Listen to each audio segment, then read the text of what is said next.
I like history. When I came to this program, my understanding for art history changed even more. I learned about Radcliffe Bailey, Kehinde Wiley, people like that that make art to tie us to our ancestry. Just getting to know like all these Black artists that I didn't even know about was just enlightening. Art made by people of color is very important because it makes people of color feel welcome in art spaces, and that's something that sometimes is uncommon due to the fact that there's a lack of diversity in staff in those places that house the art. Our specific assignment was to create a label for an art piece that we chose, and we had to present it in 5 to 8 minutes. My piece was less influenced by Amalia Maki in 1999, and I felt it was really important because Amalia Maki was a Spelman professor, and she also had her work recognized at Spelman.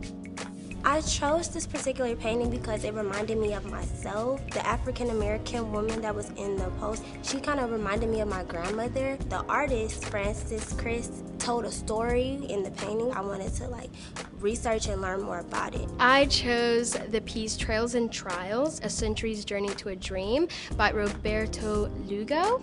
This piece kind of alludes to the work called the Centennial Vase, and so the High Museum commissioned Roberto Lugo to make a vase that portrayed Atlanta's history, and he incorporates modern day issues with it. I'm an artist at my school. It's one of my majors, so I like working with sculpture more.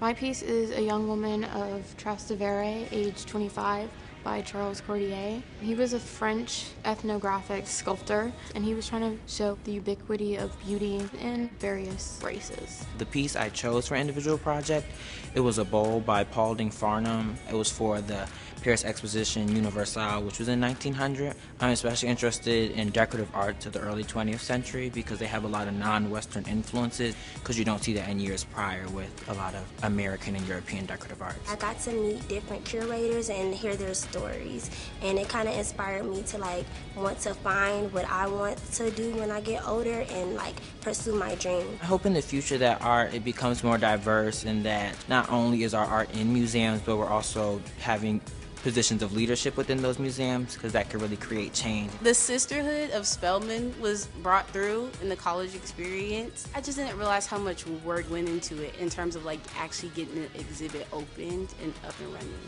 I already had this mindset of what African art was, but when I came here, it was so broad. It's not just wooden figures and just masks.